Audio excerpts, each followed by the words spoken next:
Once upon a time. In a land far away. I'm Katrina. And I'm Geoff. And welcome to the Fairy Tellers podcast. Myth, legend, folklore, fable. We explore what they say about cultures then and now. Grab a hot cup of cocoa and a comfy seat while we retell you a thing.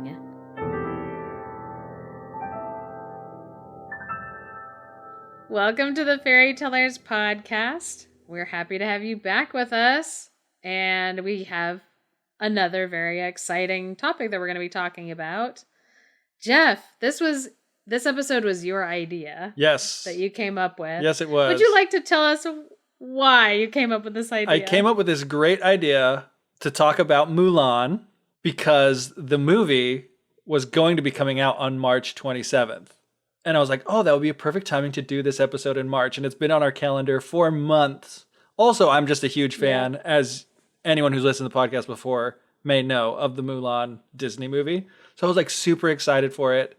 And then the coronavirus happened and everything got pushed back. All movies coming out, sporting events canceled. But you know what? I figured it still worked out because to replace that hole in your heart, just like the hole in mine, where the new Mulan movie should be, is this podcast episode talking all about Mulan and various different versions. Yep, we're going to be filling in that hole in your heart for Mulan by talking about the Ballad of Mulan is where the journey will start, right? So most of the versions of this, story, legend of Mulan trace their way back to the Ballad of Mulan. That's the oldest, existing recorded version of this tale that we have. But like most things in the fairy tale and folklore realm, it goes back a lot further than that. And I'm kind of proud of myself, but also nervous because I actually did research for this episode. As you well know, Katrina, I mostly just show up and make jokes. So this is more your realm. But I got super into it. I even messaged Katrina. I was like, what have you done to me? I'm reading somebody's 145-page thesis on 12 different versions of Mulan.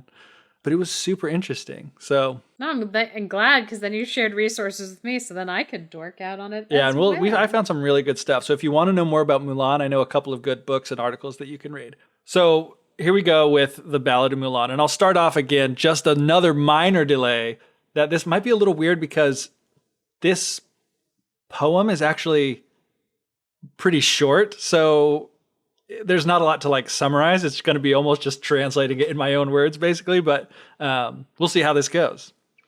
So this story starts with Mulan, who is sitting in the doorway, and she is weaving on a loom. And then suddenly we don't hear the sound of the loom anymore. All we hear is heavy sighs from Mulan. And someone asks, hey, what are you thinking? Who's the object of your love? Who are you thinking about that's making you sigh like that? And she's like, she was just preoccupied with her thoughts. She's like, you know what? There's no one I'm in love with. No man occupying my thoughts. But last night as I was walking through the town, I saw 12 summons posted up all over town that the Khan is mobilizing troops. And on these 12 different copies, there are lists of men who have been summoned to fight in the army. And on every one of those copies is my father's name. It's my father has no grown son. I just have a younger brother. So there's no one else that can fight except for my father. But I want to buy a saddle and a horse, and I'm going to take my father's place and join the army. So that's what she did. She got up, she went to the Eastern market, she bought a horse, went to the Western market and bought a saddle, went to the Southern market, bought a bridle, and then to the Northern market to buy a whip. And it was at this point that I thought that someone who can make an all-in-one, one-stop horse equipment shop in this town is going to be rich. Because they're not going to have to travel to all different sides of the city to get everything they need to get a horse. I'm glad that you see an investment opportunity. You're like, oh, how can we entrepreneurship. monetize this? Find a need, fill a need. That's what this town needs. So she gets all this stuff for a horse. And at dawn, she says goodbye to her parents. So that night, she rested at the Yellow River. But she couldn't hear her parents' voices calling her back home because the water of the Yellow River was flowing so loudly.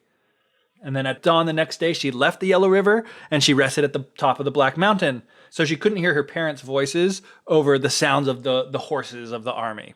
And so she walked, hundreds and thousands of miles, joined in the thick of the battle, crossing mountain passes, battling the winds that were going down, sleeping in freezing nights in iron armor. She fought over 100 battles, leaving tons of people both on her side and the side that she was fighting dead. And then after 10 years, the bravest men of this army, including Mulan, came back. And so they went to the emperor, the Khan, who they call the Son of Heaven, who was seated on his throne. And they walked up the 12 steps, and there he was rewarding them with tons of money. And he was throwing out titles, and he asked Mulan what she wanted. And he offered her a position on his court, which would mean she would just be completely set for life. But she says, you know what? I don't want any of these boring political assignments. What I want is one good horse, the fastest horse that you have, so I can ride back to my hometown, to my dear parents. And so when she rode that horse back to her parents, they heard her coming, and they went out into the city and welcomed her back. And her little sister, hearing that her older sister was coming, got out Mulan's old clothes and her best looking clothes and put them by the door for her to put on when she came in.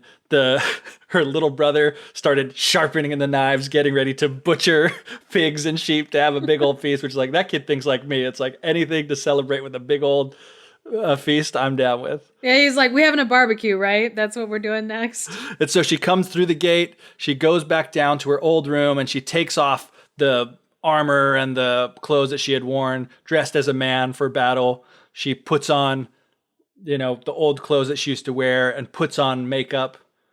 She goes to the window, she does her hair, and then outside she sees her friends from the army that had fought with her these past 10 years.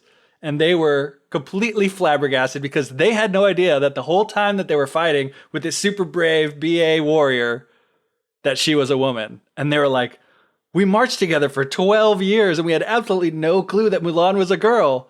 And then at the end, she kind of teases them with this little rhyme talking about, it's like a boy rabbit kicks its feet wildly. A female hare has shifty eyes. But when the pair of these hares run side by side, who can distinguish which is a male and which is a female? And she's kind of making the point that, you may be able to tell the difference, but when we're fighting side by side in battle, who can really tell the difference? Yeah, it's like, it doesn't matter. And that is the Ballad of Mulan. Awesome. Very short. And yeah, very short. What stood out to you? So I guess what stood out to me was that the story is a lot more simple and straightforward, actually, than which is why it's short, because there's not this kind of long, drawn out thing about it. Yeah, there's not like a big long narrative with like twists and turns and stuff like that. It's like just a very simple story. Yeah, that she was like, oh, here's the problem. I see my dad can't go and fight, so I'm going to go out and I'm going to take his place. And then she does that for 10 years. And then what is also interesting to me is that when she gets home, when the war's over, she's basically just like, nope, I did the thing that I wanted to do. I wanted to protect my dad. Yeah. And now I'm going home. She had no, this isn't a story necessarily about a woman being like, no, I have every right to fight. I'm going to defy these things as a point. Right. That she didn't set out to make the point that for gender equality. Right. Yeah. All she wanted to do, the only thing she valued that was super important to her was to protect her father, to take his place in the army, to protect him. And when she was done with that, she was done with that. Yeah. And she's like, okay, it's over. Now I'm going home. Yeah.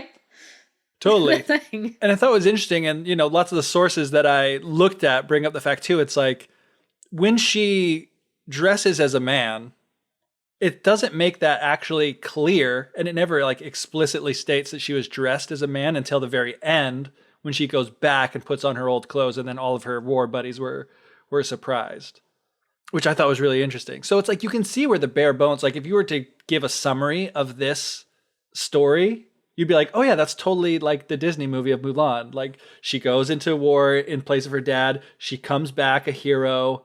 The emperor offers her, a place on her in the imperial court, and then she turns him down and decides to go back to her family. It's like that's exactly what happens in the movie too, except there's a lot more stuff that was, expanded on and fleshed out Yeah. obviously in the movie. But it's like it's totally the same thing, but it's Yeah. also so different at the same time. Also, it sounds like who they were fighting Yeah. was different. Like in this one, it actually doesn't say. Yeah, it's just like they went off and fought. to like fight. Yeah, which is interesting. It's like, oh, fair enough. And that's something that comes up That's what you do in a war. in a lot of the different versions. Like in the different versions, they're fighting different people. Like in this one, the Ballad of Mulan, it's just completely unclear. It doesn't matter. It's the fact that they're fighting whoever. The fact that she's in the army in place of her dad is the important thing. But in other versions, they're fighting like rebels within their own country, putting down insurgencies. There's another version where they're fighting like invading Turks. Oh, I was going to say that the way that it started out in the Ballad of Mulan, where it's just like the basic beginning one, it's kind of good that they didn't name it like a specific person that they're fighting, because then it kind of does allow for the story to go through the different periods of time. Yeah. Like it allows it to move because it's unspecific who they're fighting. Human nature, there's a lot of fighting. Yeah. Like, so all throughout like the period of time, no matter in what region of the world, the history you're talking about, like there's going to be like war and infighting and battles and stuff like that. And so, yeah, by not naming a specific person, it allows that story to slide up and down history and still fit. Yeah, it's like the same thing like in like American like Hollywood movies, like, for a while, like Russia were always the bad guys, but then like, oh, it wasn't good for Russia to be bad guys anymore necessarily. And then, oh, well, now they're all terrorists. Well, what it was like, well, because it was like during the Cold War in America, they were like, oh, obviously we're going to blame like the Russians. If there's a spy movie, like that's who we're going to be fighting and there was like a against. really good example. There was like a movie in the 80s called Red Dawn where it was basically like Russians invaded America and like Americans fought back, and they remade that movie like in the 2000s sometime, and the bad guys in that were supposed to be China. They actually filmed it, had like Chinese flags and all that, but then they were like, movies are actually making a lot of money in China these days, so we need to go back through and change this to gotta be some Asian country. Oh, North Korea, let's do North Korea instead. So it's like that's just the perfect example of you don't want to pin down the enemy because they might be your friends that you're trying to sell your movie to in a few years' time. Yeah. It just depends on like who you're fighting at what period of time. Yeah. So a big thing that comes up with this when you hear about Mulan and start going back to like, you want to hear like the original story or like the oldest story. Again, as with all things, there is no original version. Even this is not the original version. So really all the versions of Mulan, including the Ballad of Mulan, most of the ones that exist trace back to the Ballad of Mulan. But even the Ballad of Mulan kind of traces back a little further to one that they called the Ode of Mulan, which is like almost the same thing. And even more confusing, like lots of times you'll find the Ballad of Mulan labeled as Ode of Mulan or even like Poem of Mulan. But there's supposedly an even older written record of this story that existed, but we don't have it anymore. No one has it. But there are books that are older than when the Ballad of Mulan was supposedly written or, written down that reference a written version in another book that like doesn't exist anymore, that we don't have any copies of, that talk about having this story in it. Plus, I think one of the difficulties that like we have as English speakers is that I think I read in one of the papers that you sent me that this wasn't even translated. Like one of I can't remember which one it was. I think it was the Ballad of Mulan. It wasn't even translated into English until 1881. Mm-hmm. So it's like, even if somewhere online there is like a record of that kind of oldest Ode of Mulan, that doesn't necessarily mean that would have access to it.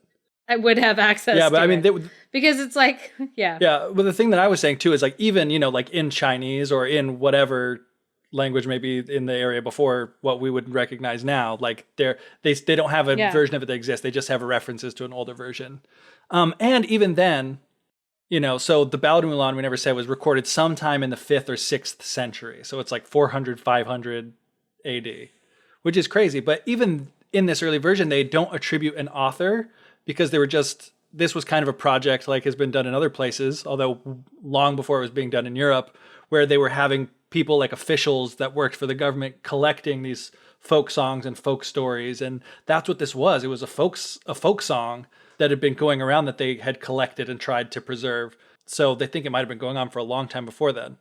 Lots of people say that, oh, Mulan, it's based on a true story. But it's probably classified more as a legend, if not just a straight up folktale, because they don't really have any proof that it is based on anyone real. There's lots of different places throughout China that claim to be the birthplace of the real Mulan. And actually, they think that this story may not actually even be like a Chinese story in the way that we think of Chinese today, is like, the Han Chinese that we think of today.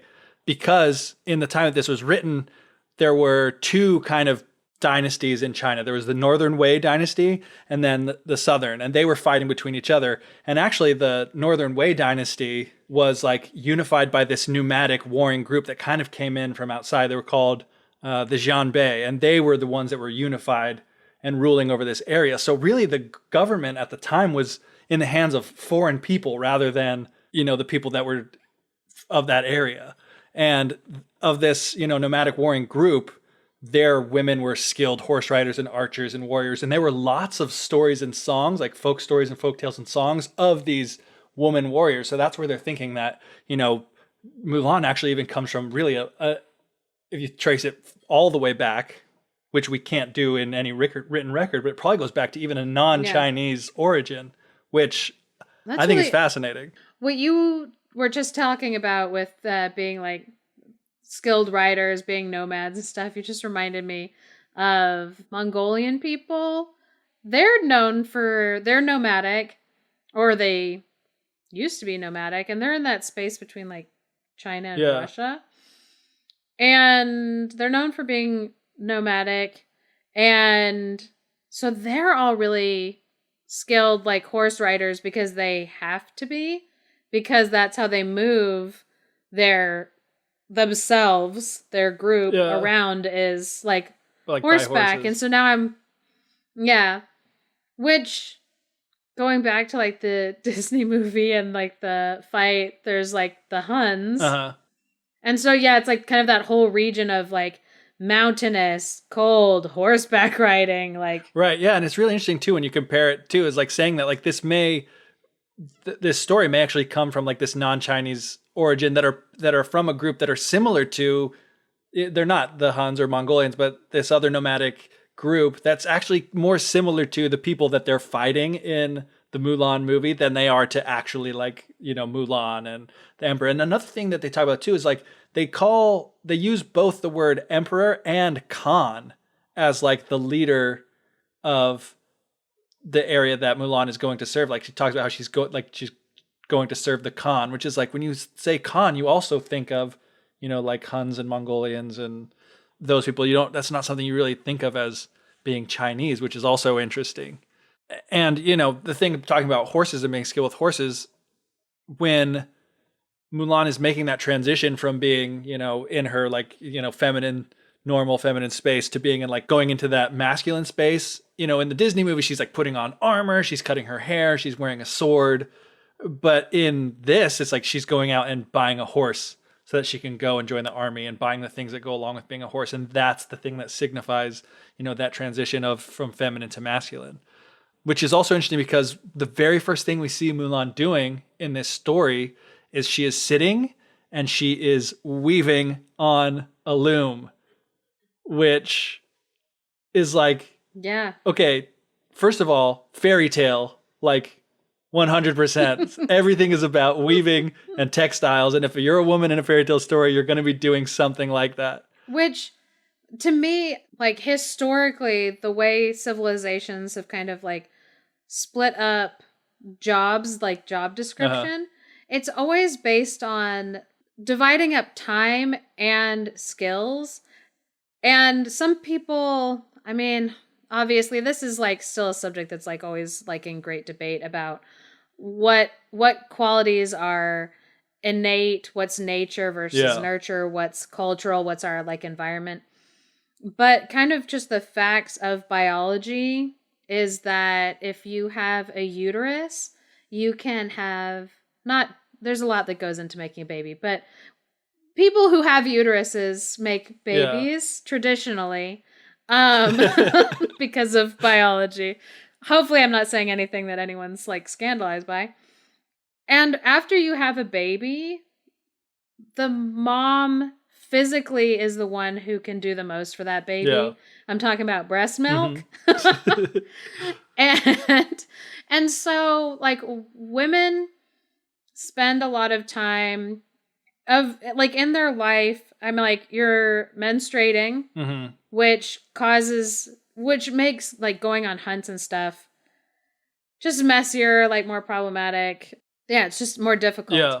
And after you have a baby, you are a lot more homebound. Yeah, you're kind of like encumbered because you have this other little creature another human that relies completely on you for their, sustenance and protection that you have to be worrying about. So it's like you don't want to take yourself into a dangerous situation because you're a 2-for-1, but also you're less likely to be able to defend yourself or do whatever because you're responsible for this other person. Yeah, because like if I'm hunting and I have my baby, like it's just so much harder to do. So like it makes sense to divide up like work, things that women can do at home, or even like in some traditions of like when women were menstruating, they would have like a special area that they would be so to contain some of the mess. I'm just like, that's just bodies.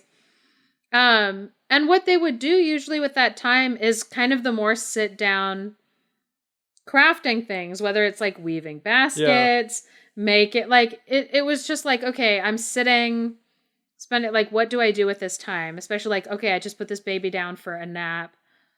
What can I do with my time that kind of progresses our family, that like helps our life? And so like, it just makes sense globally that women did end up doing a lot more of these kind of like sit down, homebound activities. Yeah, I've never heard it explained that way, but that makes a lot of sense. Yeah, that it's like just the logic behind it.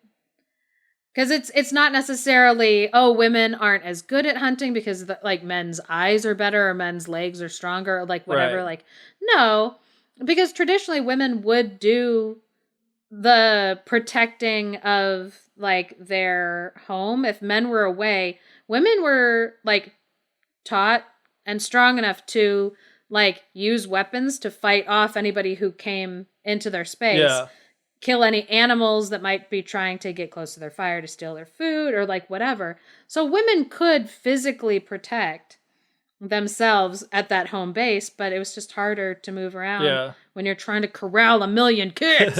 And it's just like you said, just speaking from experience. There are jobs that need to be done, and there are various factors that influence who does what job based on whatever it may be, age, sex or gender or whatever. And some of those things are completely arbitrary, but then they do become associated with those whatever category, it happened to kind of fall under. Yeah. Culture, because like stories that we tell, they enforce what we expect from each other. Like we're saying, oh, this is a good example of a woman, or this is a good example of a man. Yeah. And it enforces those things that we like expect, like the cultural expectations, especially gender expectations. Yeah. And so it is like so stuff like that, themes like that do end up in the stories because now we're talking about, even though a woman might be at home because it's like, oh, this just makes more logical sense for me to get this job taken care of here. What it turns into is just a perpetuating like a machine. Feedback loop, which is totally applicable to this story too, because that's kind of one of the things in the Ballad of Mulan. it's not a big deal about her being a woman and all this stuff. It's so much. It's about something else that we'll get to in a second. But through different versions, they make it more and more about like, and you'll see by some of the titles of these like literary works that are based on this story, becomes very much about like, this is what a virtuous and ideal woman is supposed to be, which is kind of interesting. And going back to the weaving thing, I think you'll find this really fascinating because it goes totally with what you're saying. I found a quote from I'm sure what was a fascinating article called Textile Production and Gender Roles in China from 1000 to 1900 AD, which I want to point out, I didn't actually read that article. I found this quoted in another book, which is great and a lot more fun and exciting to read, I'm sure, than this article was. But the quote, which was by Francesca. That was pretty harsh. That was so harsh for the person who wrote that article. But okay, I actually, when you hear this sentence, maybe it'll help you think that this is actually kind of a cool article because of the way that this woman writes, by the way, her name is Francesca Bray. She wrote, womanhood in early imperial China was defined by the making of cloth, with few rare exceptions. A weaver was by definition a woman, and a woman was defined as a weaver. So, like, one, that's like a greatly written sentence. But it goes on to say, in this period in China, weaving was like inexorably tied to womanhood, femininity, which is why they started this story off that way. They wanted to start her off showing a woman doing the most womanly thing possible, kind of in their minds. And another thing that I thought, and this is just totally like me imposing my own ideas on it, but when we talk in other stories in European folk tales and folklore and fairy tales, the idea with weaving being tied to fate, and how, like we talk about, the Greek fates, and there's the Norse satyr magic and all that stuff. Like throughout this story, Mulan is weaving her own fate. She is making choices for herself that are guiding her life. She is choosing to go and take her father's place in the army. She is offered a position in the imperial court, and she's choosing to return home to her family instead. And I was like, okay, this is probably not what was intended by the people that were telling this story back in the day, but the fact that it works still from that European understanding, is kind of cool. And maybe there's something to it, but probably not. Yeah. Also with you talking about like a woman by definition was a weaver and a weaver was like a woman. I just want to throw in there the term spinster. Oh.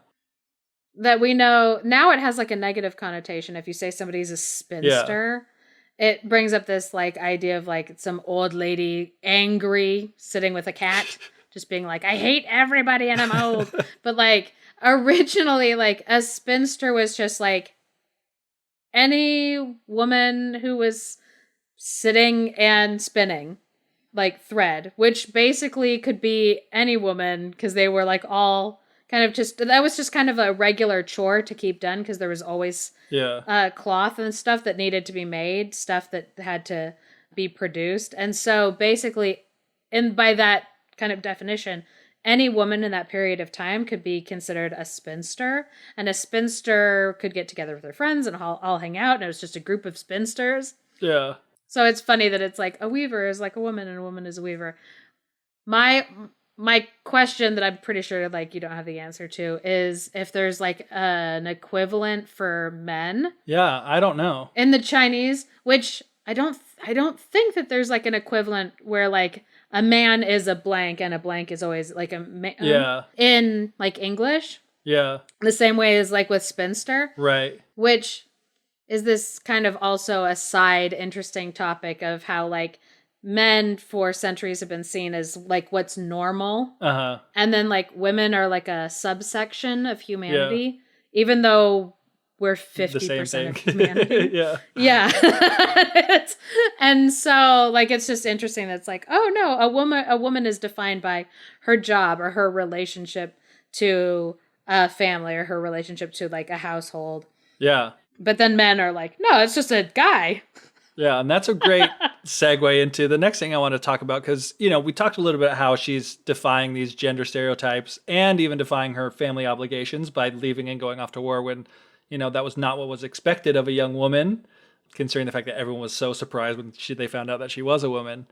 But supposedly, according to people much smarter than I am, which includes Lan Dong, who wrote the book that I want to read the entire thing from cover to cover, which is called Mulan's Legend and Legacy in China and the United States. If I say anything smart throughout this entire podcast, it's probably because I stole it from this book. So there you go. But they were talking about in this book how at the time that this story was recorded and probably the time when it was being told, this wasn't about what we think of like the story of Mulan, especially the movie, this kind of like female empowerment, feminist kind of a thing. Like the defying gender stereotypes is like a huge part of it from our viewpoint. And it's appealing to a modern audience for, lots of reasons. It's a big thing that's going on nowadays, but it wasn't really kind of the point back then. And actually, when you get in and dig a little deeper, you realize that it's sort of like the opposite of that in many ways. But the real point of it was about this complex intersection of the loyalties to the Khan and country and for her father and family, which is like you talking about her being defined by her relationship to her family.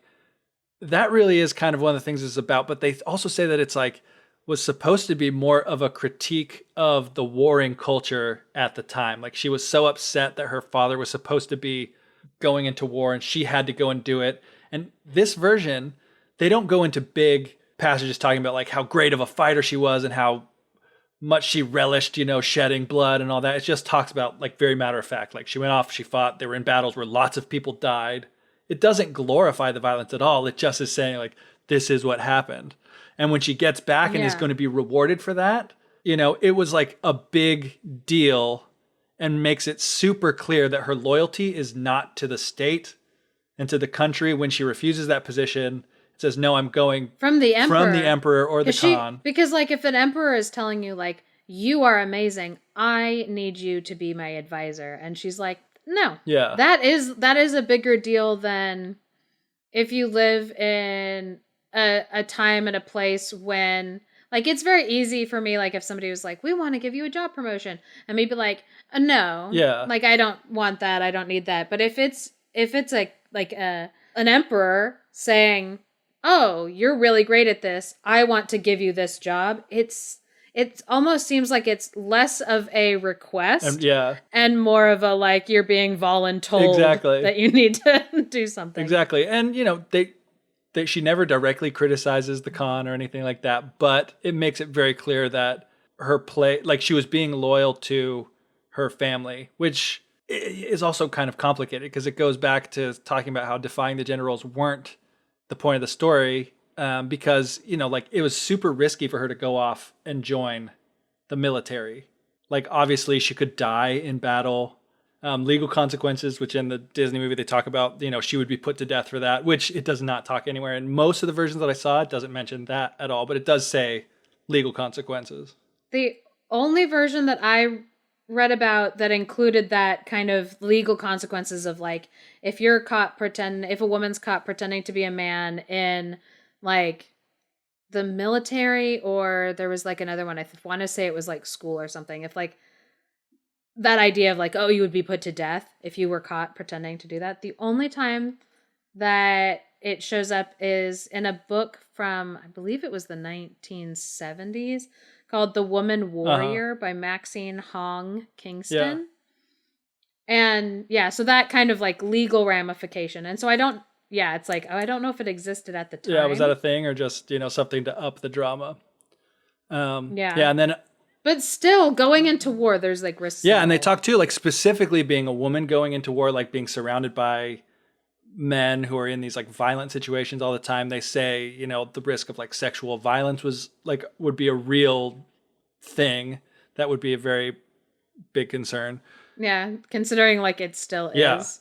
Just like being a woman in the military. Exactly. And, again, too, like at the very end of the story, she goes back to her very feminine role. She puts on her old clothes. She puts on makeup. And in the culture at the time, as an unmarried woman, part of that being loyal to her father and her family would have been for her to get married, and it also would have been seen as like important for those people for her to go back to her life as a daughter and become feminine again to kind of like balance out that like, quote unquote transgression of defying the social norms. Yeah. What's interesting about you saying this, it's making me think of how I know I felt this way, and I heard that this was like a critique of the movie, the Disney cartoon version of Mulan, that there was kind of a sense of disappointment and letdown for some people when Mulan did come back from battle, and then she put on her dress and kind of went back to being the daughter. Yeah. And they were kind of like, "Oh, she's giving up like being that warrior woman. She's not like saying, "Oh, now like I love you, Dad, but now I'm like the leader of like an army or whatever." She kind of goes back to the beginning. I mean, there was that kind of because in the Disney movie, it was more about the like she wasn't good at traditional gender roles, as opposed to this where you see her weaving and she is. Yeah, it is interesting. It's kind of, and again, it kind of does seem to me like in the spirit of this, in the sense that this was always just, it's not like, she sings that song about, reflection, which I think is a great song, but when will my reflection show who I am inside? Like she doesn't see herself as the made up, super pretty housewife woman, but she still sees herself as a woman and a daughter and part of that family. And she has things that she wants to be, but being a man and being a soldier is not one of those things. Yeah. But like being an honorable person above all that, being a person who has high values is what's important. Yeah, exactly. So just kind of like, a summary of some of like historians and people's general conclusions about this legend is that it's probably from the nomadic life of some northern nomadic group in China, probably a folk story rather than a historical narrative, as much as people want it to be a real thing. It may have taken different elements because, again, part of these nomadic groups, their culture was that the women would often be warriors. There were lots of stories about kind of woman warriors. So it may have come from real stories like that, where they took different elements from different stories, added other things from Chinese stories to create the character. And then it was later recorded by like literate people and kind of polished a little bit, but their intent when they were writing these down was not to create a literary work, but to kind of like the Brothers Grimm, I would say. And I don't know what much about their process exactly, but they were trying to write down the story as people were telling them, but make it in a way that makes sense, because as like one solid narrative, because different people would tell the story slightly differently. So there has to be some kind of changes just to make it gel as one thing. Yeah, there has to be some kind of editorial process where they say, we're taking out this element, we're leaving in this element. This one's crazy. This one's great. And really interestingly, and I think you brought up a really good point earlier, the fact that it is so simple and so bare bones made it really easy, and kind of in some ways non-specific, really easy for it to travel across culture, and even just in China get adapted in so many different ways. And even, now we obviously have versions that are originating from the United States that are finding things about this story that are really, really interesting and important, and even in China, in earlier versions, like up until like the 16th century and beyond, all from the 5th century when this was recorded, where they start exploring the idea of the gender roles more specifically. Are you planning a road trip this year? Think of traveling down part of Route 66. Check out the Jackrabbit gift shop to take a picture on the rabbit that made it famous. Explore the petrified forest to marvel at its unique natural wonders. And when you get hungry, remember that you can stop into Mr. G's to split a pizza with your road tripping crew while you plan your next adventure. Mr. G's Pizza has barbecue chicken wings, toasted subs, cheesy breadsticks, and salads. Enough to satisfy every traveler. And when you're done and ready to get back on the road, make sure to check your car for Andy. You don't want to get 30 miles down the road and hear him screaming from the trunk for a bathroom break. Believe me. Get back in the kitchen, Andy. Let Mr. G's fuel your next adventure.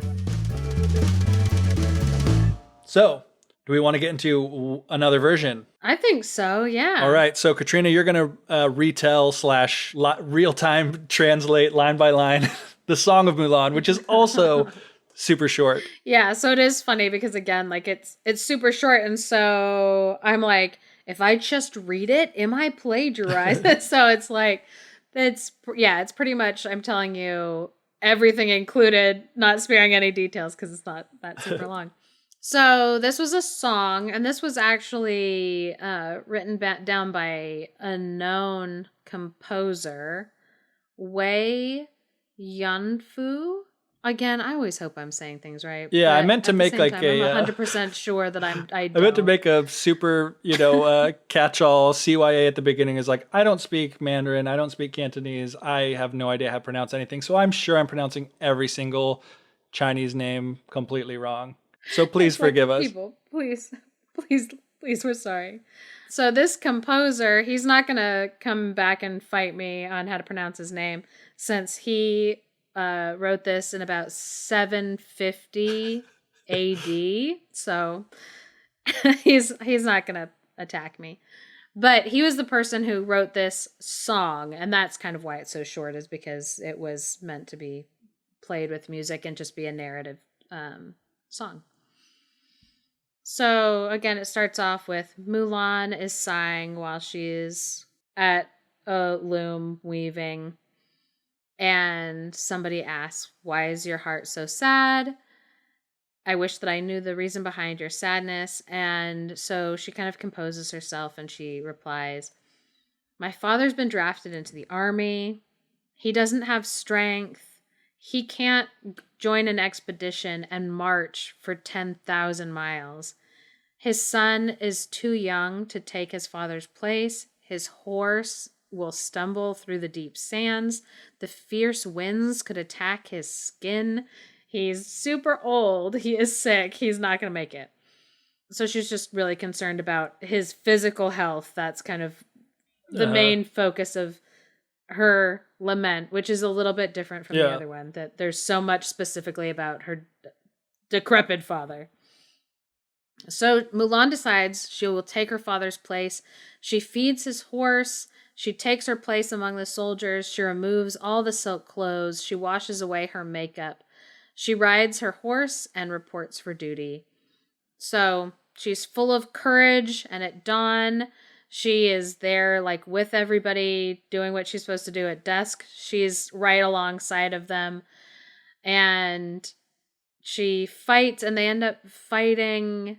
It says she attacks Mount Yazi, which I think just means that the people they were attacking were the mountain. I don't think that she attacked a mountain.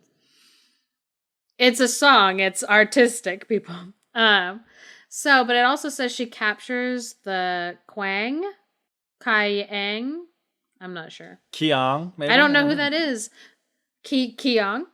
So the general declares victory, and now the soldiers can return home. So a much shorter span. They don't specify a span of time. It basically is like she's there dusk, nightfall. Then they capture this guy. War is over. So in this one, really quick. So then she goes home. She greets her parents, but the joy that they feel at her returning kind of turns to sadness. And Mulan understands that it's because she now is looking so manly, and so she sets aside the manly garments, and then she sings to them that she's a hero, or she was a hero, but now she's going to be a petite woman once again. And so all of the relatives come and congratulate her, and they say this daughter is as valuable as a son. But then her old comrades, kind of like in the last story, the people that she battled with, they come back to see her to kind of, here's where they talk about 10 years. So sorry, guys, I lied. There it is. So her comrades come to kind of like reminisce about like those hardships that we had, but we're all brothers in arms together. And let's talk about the 10 years that we faced death together. But then they saw Mulan and they recognized her voice, but she looked like a woman now. And so they didn't want to come near her because they were really confused. But then they kind of wrap up by saying that if all the officials of the world could display the same kind of like virtues and strength as Mulan, then their fame would last throughout the ages. If all people could be as Mulan. Yeah, so that's going again. This is going more towards what you were talking about before of like holding her up as like the ideal woman, the ideal. Well, and it doesn't necessarily say as a woman, but it does talk about loyalty and filial piety is the words that it uses, which is like the yes, respect for the family. Yeah. But also, I want to point out that they do say that, like, if the officials of the world... So what they were saying is, like, oh, we wish all men could be as great as Mulan. And that, like... But now Mulan... Because then the relatives were like, oh, the Mulan is, like, this daughter is now worth as much as a son is. Right. And so there's still that inequality of language where it's, like, at the same time that they're saying, like, oh my goodness, you are so incredible. You're like worth as much as a man. But we wish all men were more like you rather than you being an official. Yeah, we wish all men were... Yeah. Yeah, exactly. And so there's like still that like, yeah, it's really... That kind of like struggle. It's really interesting. Again, 750 AD. Right. Well, what else did you notice specifically kind of about the differences between the stories? So this one, it seemed this one was a lot more, it seemed... focused on the gender. Yeah. That was a bigger focus because like you had pointed out that when she's like, oh, I got to get ready for war, she just like went and got a horse, all of its equipment. And in this one, it talked a lot more about like taking off the silks, like, wiping off the makeup. Yeah, she took off taking off makeup, like doing this. And so there was a lot more about like how she's going to physically change her appearance and like putting aside all of the feminine things to go and do the masculine things. And then it really was very specific about like she sings at the end. Like, I was this like valiant hero. I was this strong person, but now I'm going to be a petite woman again. Yeah, totally. Another thing that I thought was really interesting is it doesn't mention hardly at all like the Khan or the Emperor. Yeah, she doesn't go to the Emperor at the end. It's just the general's like, yay, we won the war. It's very streamlined as far as like she went to go and protect her father. And you pointed out during the telling of the story too, it's like they kind of made everything a little more dramatic. And so kind of a little bit of backstory behind what this was. Wei Yanfu, who wrote it during the Tang Dynasty, and it was like called, I don't know what it'd be called in Chinese, obviously, but it was like an imitative poem.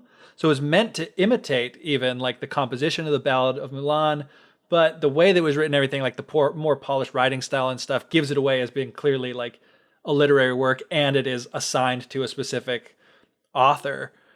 But it just shows too, like, even though this is only a few hundred years later, kind of how values and things have changed. Again, it's like a different dynasty. But, rather than, there was a big point in the Ballad of Mulan about her being kind of torn between these two loyalties. And she ends up choosing the loyalty to her family over the loyalty to the state. Like, that's what drives everything for her. Whereas in this one, she's like the perfect example of both, because they're talking about, if the officials of the empire could be more like you, she did her duty in fighting, but she also did her duty in coming back to her father and, taking back her feminine place. And, it's just like really interesting how it's getting more and more to be like this idealized version of something rather than, the Ballad of Mulan, which they say is kind of like really a critique about the leadership and the warring kind of lifestyle perpetuated by the leadership of the time. Yeah. So, yeah, I thought that was interesting.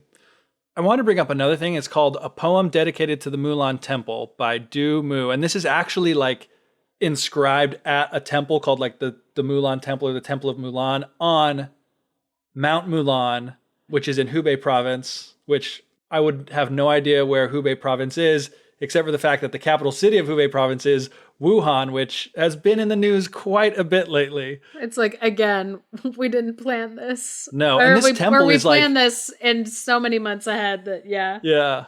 I looked it up in Google Maps too, and it's like the location where this temple is like like an easy day's drive away from Wuhan, which is just like really strange that this happened to come up at this time. Yeah. But anyway, so I'm going to kind of just read the poem because again, it's only this 4-line poem, but there's some kind of interesting things about it.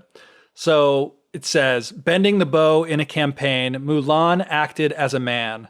In her dreams, she decorated her eyebrows just like before. Several times she thinks about returning home and pouring out the wine. She prayed at Funyundui. Anyway, she prayed at a shrine for the Ming princess.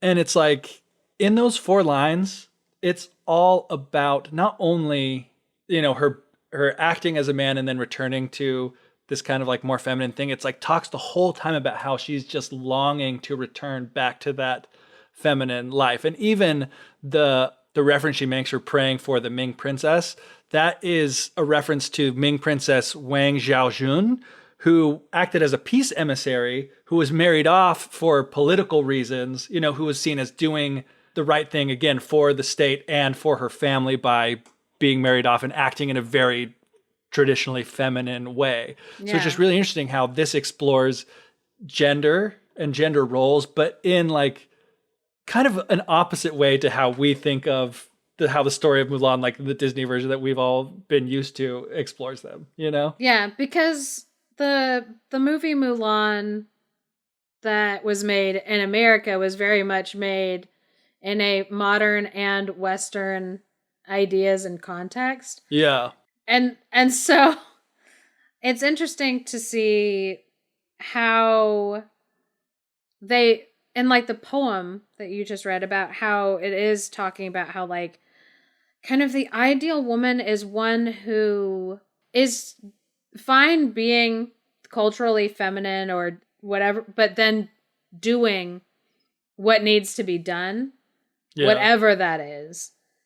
And like you said, whether it's being married off to keep peace between kingdoms, and it might not be what she wants, but it is like what's being done, or whether it's going to war to like keep your family alive. It just reminds me of like anytime you are making a decision, you have to think about what you value as a person.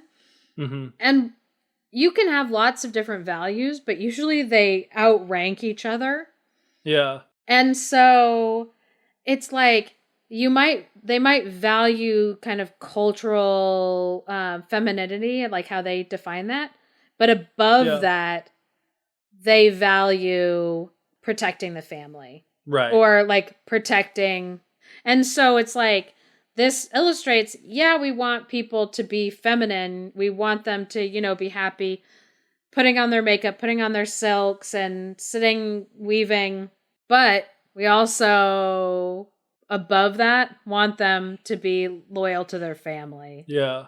And you brought up a really good point too, is like when someone is retelling or telling one of these fairy tales, it's going to say, or whatever story, it's going to say so much more about the culture and the time that the storyteller lives in than it does about whatever the story is about. Even when you're in the, 2020 telling a story about Mulan back in the whatever 3rd, 4th century in China, like the choices that you make and what you emphasize or what you say are going to be the things that stand out to you based on the things that you think are important based on your values now. And you see that even in the history of this story through China, just like the Disney movie says more about the United States in the 1990s than it says about anything about China today or in the past, Yeah. And this is just another example of that. This is taking the same story, telling it in ways it's like all the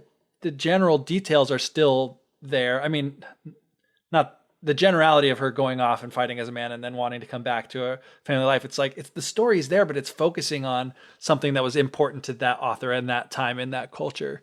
There's like 2 more versions I'd want to talk about. We're not going to retell them because they're both longer, like much longer things. One is a play, and the title translates to Female Mulan Joins the Army, Taking Her Father's Place by Zhu Wei, which this guy kind of is like almost deserving of like a bonus episode or something. Probably not, but he was just like a really interesting character that doesn't really have much to do with the story. But But this was done in the 16th century, and it's kind of what they consider like the earliest dramatization as far as like a play or something like performative that was done.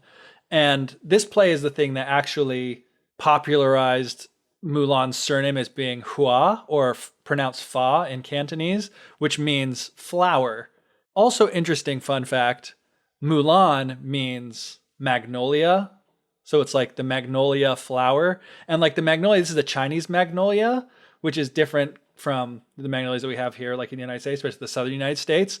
And just watching the Mulan movie today, that tree that her dad is sitting at, that is a Chinese magnolia. The symbol, the flower that's on the brush that she leaves behind as a symbol that I've done this on purpose to go off to war for you. That's the Chinese magnolia. Wait, and isn't there like a line where he says something like that, like you're the sweetest flower or something like that? Yeah, he's talking about how she's a late bloomer, basically. He's like, see that bud's not quite come out yet, but sometimes when they do, they're the most beautiful of all, or whatever. Aww. Which is just really interesting, because their last name is Flower. Yeah, their last name is Flower. Her name is Magnolia Flower. She is literally named after the tree that he is talking about. The other interesting thing about this, getting into gender roles, is that flower is like very deeply tied up into the idea of femininity. Like those flowers would often be in like wedding bouquets and things like that, because it symbolizes like beauty and other, traditionally very feminine virtues.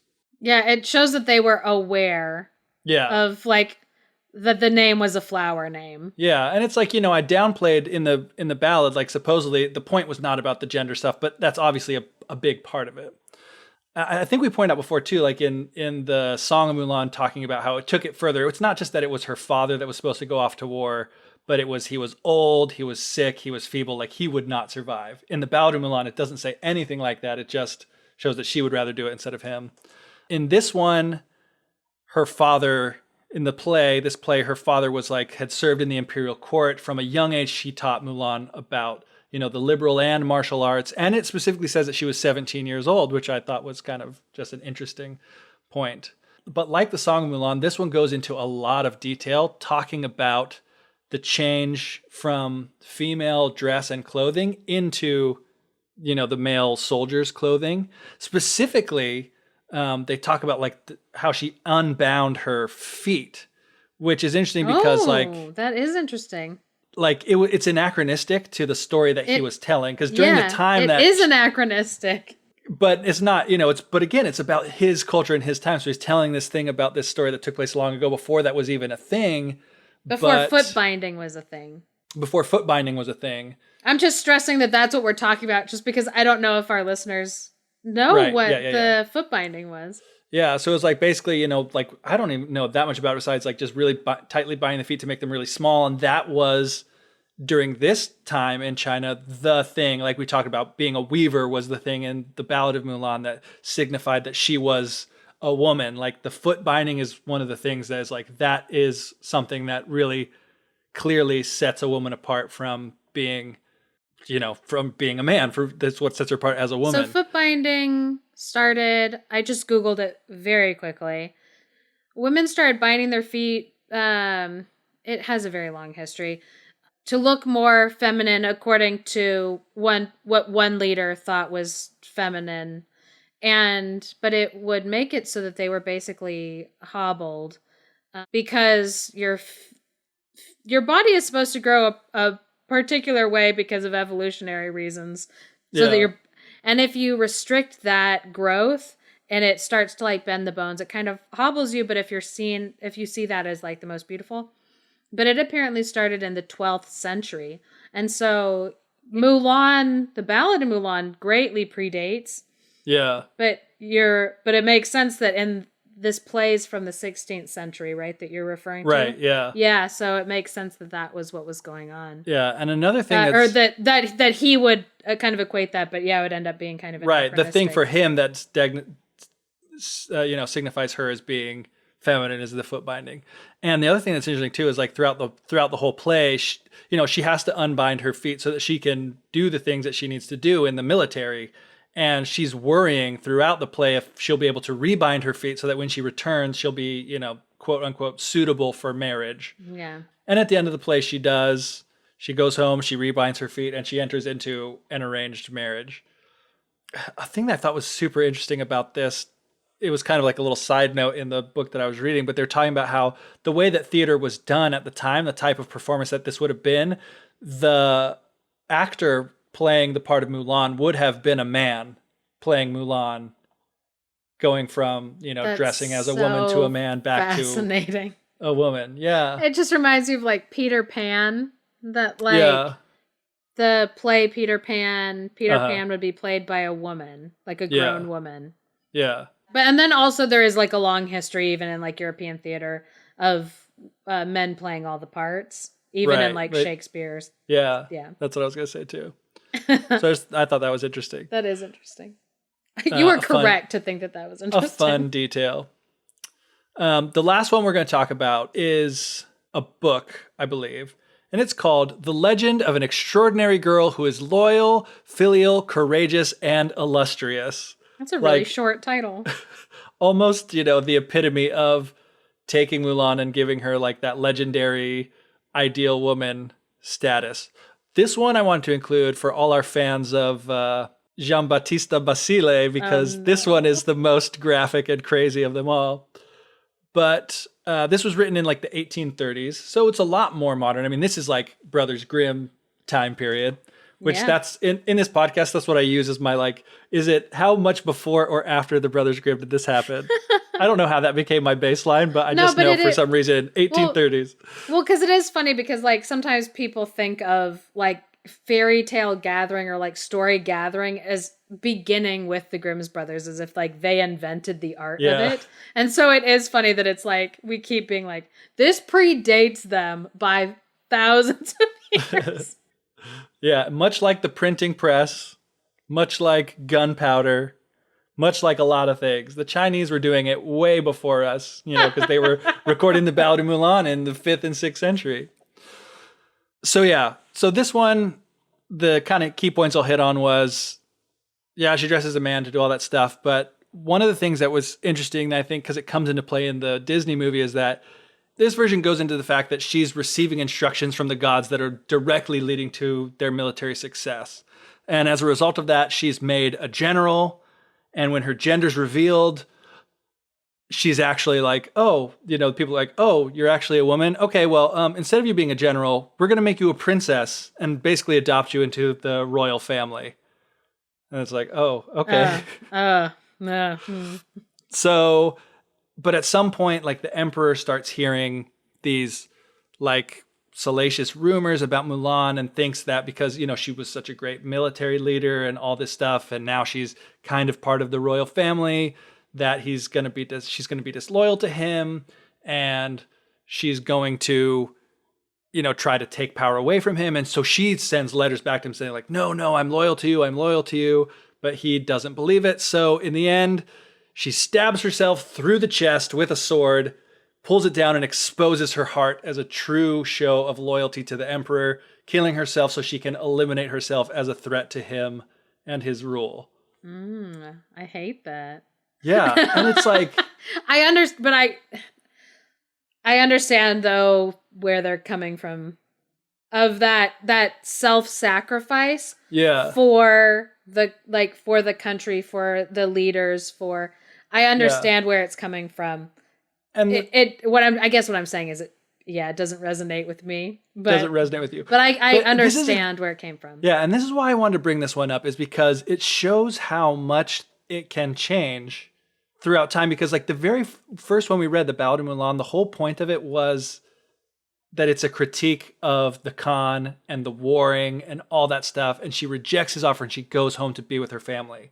In this one, the point is not that she is doing it for her family, or at least from the summary that I know, because again, I'm going to be honest and I didn't read the whole thing. But, like she's at the very end, she's killing herself as a show of loyalty to the emperor. It's like, it's so the opposite of the point of the very first story that we told, but it's still about the same character. And it's just, that's so fascinating to me. Yeah. And it goes back to just kind of what we're doing like with the podcast, of showing that like how these stories morph and change like through time, or the versions that we have gone through this long process of like cultural changes. Yeah. And so it's interesting because while a lot of the focus, because when we did Cinderella, when we did Sleeping Beauty and kind of showed those time period changes and stuff, we were focusing in Europe, and we're showing like that same situation applies in a different place in the world. That like in Asia, it's the exact same thing of the stories are changed to serve a purpose. That's like the point of storytelling, is to uh I like either teach something, explain something, or at the very least it reflects your current situation. Yeah. For sure. And it's so cool. That's again, it's one of the things I do love about these fairy tales and how they're so useful for retelling and for adaptation. You can do a lot of really interesting things with them. One of the things I came along in this research, and you actually, because you read a chapter of the same awesome book, Mulan's Legend and Legacy in China and the United States, that I actually didn't read, and you will know more about it, but they talked about how, kind of more modernly, like in the 20th, 21st century, the story of Mulan is often used by Chinese Americans to kind of explain the feeling that they feel of being torn between these two worlds of China and the culture in the United States, which is something like I was just listening to a podcast about what's that movie, The Farewell, which talks a lot about that. The main character of that is a Chinese American, and how, in America, she's seen as Chinese, and in China, she's seen as an American. And, Crazy Rich Asians, it has like a really big theme. It's like, that's something that's Yeah. still going on today. And supposedly a lot of, I don't know a lot, but, some Chinese Americans will use this story as a way to express that feeling that they have. Yeah, of being not quite one thing, not quite another, of being like The split loyalty. yeah, where it's kind of like their family might want them to be one thing, but then also the country where they're currently living wants them to be a different thing. And at what point are they loyal to their families? At what point are they loyal to the culture that they're living in? Do they have to pick one or the other? Can it be something in between? Can they make a culture that's entirely new, and where they're not picking one or the other? And it's funny because I'm the inverse of this. Right. And so it's funny because I'm like, there are ways where I'm like, oh, I relate, but then there are other ways where I don't, because I was an American living in Thailand. And so there are a lot of Thai things and Thai culture that resonate with me and that I love, but I also can't be loyal to Thailand now that I'm back in the US, or even like at home. Yeah. But so sometimes when I'm in the US and someone will be like, oh, I'm Chinese American, I grew up like in America. I don't know. And sometimes people introduce us to each other thinking like that we'll be BFFs because we totally understand each other. I'm like, no, we do understand each other, Opposite. but we're also like opposite. Not racially opposite, but like our situations are different because experiences. Yeah, because I'm like, we're different. They grew up in a house of Asians. I grew up in a house of American culture, but then also I moved back to American culture. Yeah. But Chinese Americans haven't moved back to China, if that makes sense. Yeah. Because Chinese Americans are trying to make a culture here or understand their cultural identity here. And so it's interesting that they can use stories from their family culture that they're hearing from their families. Mm-hmm. And they kind of can use them as a strength to fight against what they might be hearing are stereotypes that like white people in America have about them.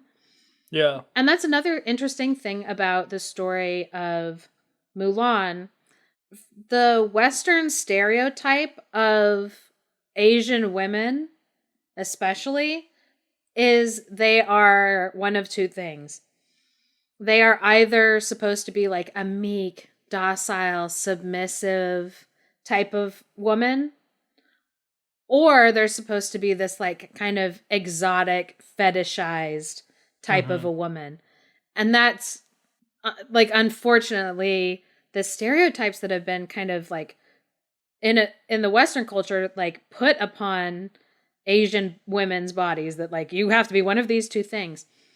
And the amazing thing about Mulan is that she is not either one of those things. Yeah. And so Chinese American women can latch onto this story that they might be familiar with, especially if their parents like have been telling them stories that they had grown up with. They can see this character and say, I don't have to be weak, submissive, docile, nor do I have to be some like exotic, fetishized like person. I can be someone who is strong and outspoken, somebody who is like, no, I do what I want, not I do what I want, but in a sense of like, Yeah. if I want to protect my family, I'm going to go out and do it. If I want to sit home and weave, I'll sit home and weave. Like, don't put your expectations on me. I can do many things, just like this one character. Yeah, and it's interesting. In the same book that I read, a lot of, I'm going to read the whole thing at some point because it was just so good. But talked about how, like, you know, when the movie came out, there was like kind of like mixed reception.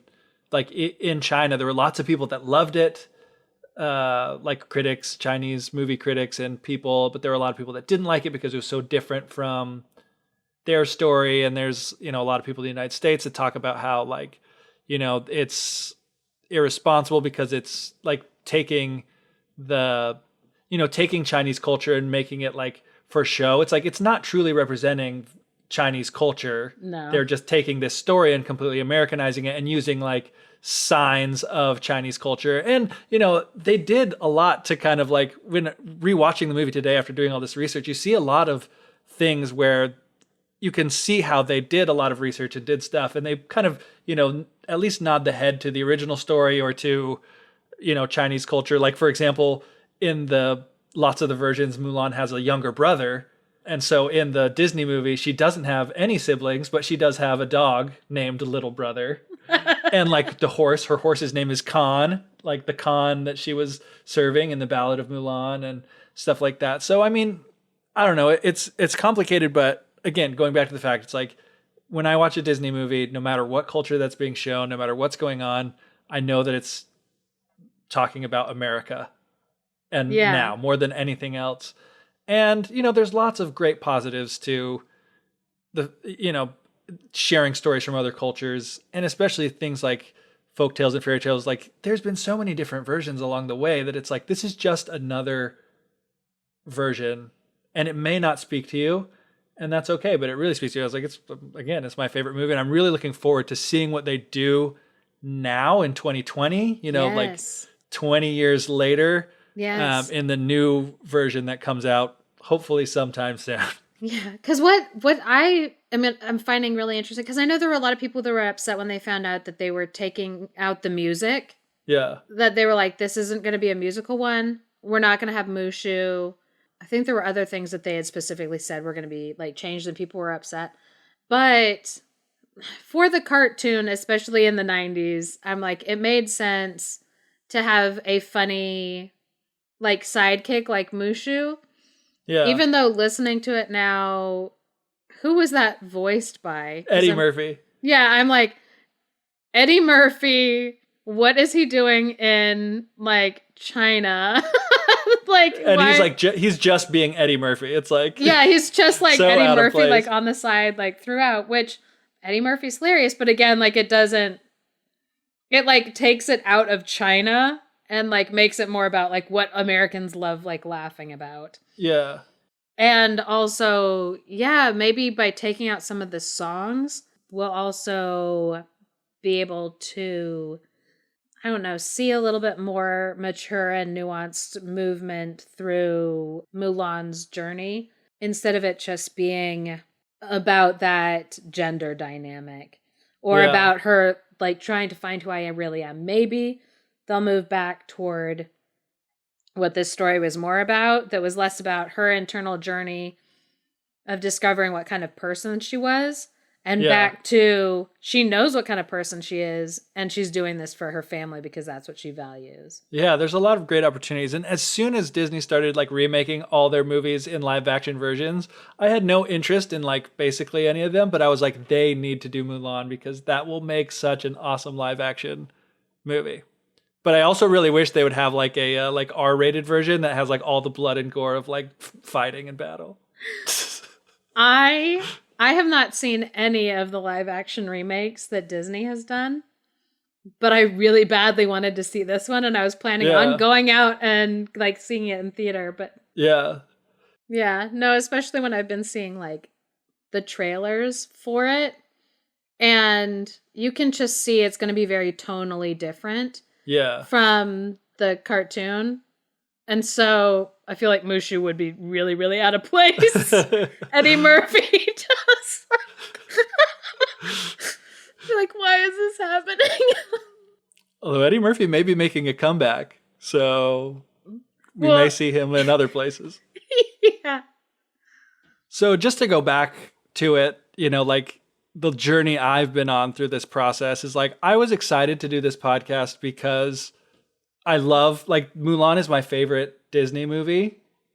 And, you know, I don't even know what it is about it that I like so much. I mean, it is really fun. It's really funny. I think Mulan is a great character. I think it's a good story. And, you know, it just really resonated with me. So I was really excited to learn more and explore that. But what I ended up learning the most, I think, was just how cool it is that these stories have a life of their own. Like we've talked about so much with other folk tales and fairy tales in other cultures around the world, is that, you know, the quote unquote original is one thing and it iterates and it evolves with whoever's telling it. And, you know, the story of Mulan is the exact same way. The core elements are all there in all these different versions, but the angle that people approach them with, you know, both in the similar culture there in China and when it gets into another culture like here in the United States and we're telling it in our own way, just the fact that, again, like the whole point of this podcast, we can learn so much about people of certain times and certain places based on what they found important in the stories that they were telling, just like we can from stories that are told today, same as we can stories that were told in 5th and 6th century China, same as we can do with stories that were, you know, Aesop's fables from 3000 BC in Greece. You know, it's just really, really, really cool. So I have an even greater appreciation of that going through this whole process.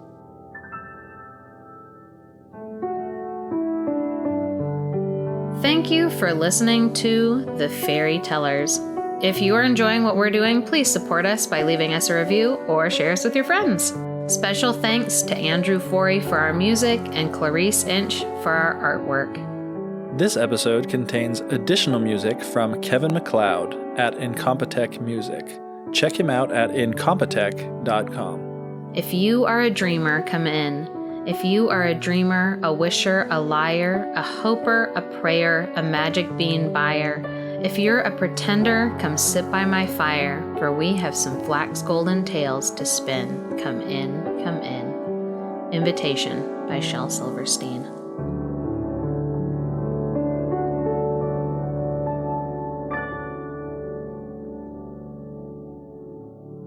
Greatly written? Yes. Is that even proper English? That was not a greatly written sentence that I just spoke.